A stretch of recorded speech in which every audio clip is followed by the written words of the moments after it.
October 9th. I wish it was the 29th. We are 25 days away from the most important election of our lives. Just 25. And every day I say, stay angry. And every day it's easier because of the actions of Donald Trump.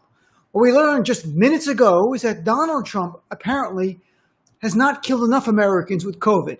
So he's going back on the road Monday to have a super spreader event in Florida, a place with about the largest percentage of senior citizens who are the most vulnerable to this virus. Even though Donald Trump days ago made a video lying to seniors saying you're not vulnerable. But Trump is going down there. And tomorrow at the White House, Donald Trump's going to address a group of people with the featured speaker, Candace Owens. If you don't know Candace Owens, she praised Hitler. I'm not kidding. You can't make this up. Last year, I'll read you her quote so you can hear it. Last year, Candace Owens, who is the featured speaker tomorrow at the White House, said about Hitler, if Hitler just wanted to make Germany great and have things run well, okay, fine. The problem is he had dreams outside of Germany. She said he wanted to globalize it. That was the problem. So if Hitler had only killed Jews and people who didn't agree with him who lived in the country of Germany, Candace Owens, who is speaking tomorrow at the White House, was okay with it. Again, that was last year, something like 20 years ago. She did it last year, and now she's speaking at the White House tomorrow. That's who Donald Trump is. Now, back to this whole thing with COVID. I'm not going to speculate on Donald Trump's health, although everyone else is. I will say this, though. Something doesn't make sense any longer here. And we don't know, and we probably will never know the truth. I mean, 70% of Americans say now they don't believe anything from the White House regarding Donald Trump's health. That was a poll a couple of days ago. Those numbers might go up because we had everything from Donald Trump's doctors over last weekend saying he was fine. But then Mark Meadows, Trump's chief of staff, goes to the media after that and says, no. He's really not doing well at all. And the next 2 days are kind of touch and go. And there's different scenarios. And I'm not a conspiracy person. I'm just saying logically here, the theories are, one is Donald Trump had exactly what he said he had. He had COVID. He got alarming. He went to the hospital. He's out 1 week now, and he wants to go out and spread coronavirus to others around the country. That's one scenario. The other scenario is Donald Trump had COVID, but it was mild, and Donald Trump panicked. You know what? I'm going to slightly defend him here on panicking. He's 74. He has underlying conditions. He has a friend who was a real estate guy here in New York City, just a few years older, who was rich as well, who got the best of care. He died from COVID. One scenario is Trump panicked. He got really concerned, went to the hospital. When the doctors were telling the public everything's fine, he sends Mark Meadows out to say it's actually worse. Because everything Trump says is for a political purpose. We know that. We understand that. No one can deny that. So maybe at that point, Donald Trump realized, let's say it is worse than it is. And then I can say, I found the cure, which Trump said he did.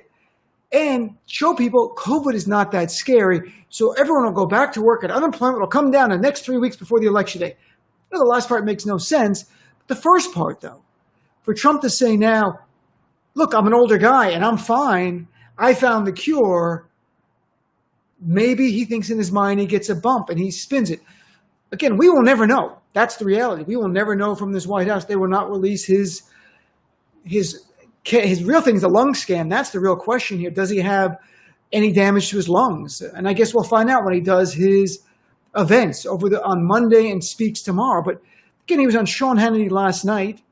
And while he was despicably attacking Gretchen Whitmer, the governor of Michigan, and it's just stunning that on the very day you had white supremacist militiamen arrested for plotting to kill her, Donald Trump calls her ungrateful and attacks her on Sean Hannity's show, but never once attacks the militia group by name or attacks white supremacy by name. And in fact, at one point, Sean Hannity throws up a softball to him about white supremacy, and Trump pivots immediately to Antifa. That's who Donald Trump is. So this is the world we live in, folks. We have a president who doesn't care how many Americans die if he gets the optics he needs to get reelected. That's what he believes. This is not new. This has been going on now since early days of this pandemic when Herman Cain went to his event, got sick, and died. And Tulsa, that's where the rally was in June, there was a spike in cases. He doesn't care. Donald Trump doesn't care who has to die. He doesn't care if his supporters have to die. He certainly doesn't care that the rest of us might get sick or die. That's the man in the White House. In less than 30 days, we have an opportunity to end this monster's ghoulish reign in the White House. And then in 103 days, Donald Trump will be escorted and evicted out. In fact, I interviewed Michigan Senator Debbie Stabenow earlier today. We'll play it on the show. And she made it point blank that when Trump loses, if he won't leave the White House, she personally will go in the White House and throw him out. I volunteered to help her. So we're going to play that interview and more. Roland Martin's going to join us. We have our What Just Happened segment. Look at the end of the week, a lot of fun people. Negin Farsad, Kevin Dabrowski, Alex Berg's going to join us. But tomorrow and Monday, as Donald Trump spreads this virus, remember, I think this is part of the criminality of this man. We've never had a president who literally doesn't care if his own citizens die if it helps him win re-election. And this is the GOP. Trump is the GOP, and the GOP is Trump. Thanks for tuning in. My show is live for the whole 3 hours, 6 to 9 on SiriusXM. Hope you'll tune in then. Back better than that, hope you'll join the conversation. Get a free trial for SiriusXM. Join the conversation. Be a part of our family. Thanks for tuning in.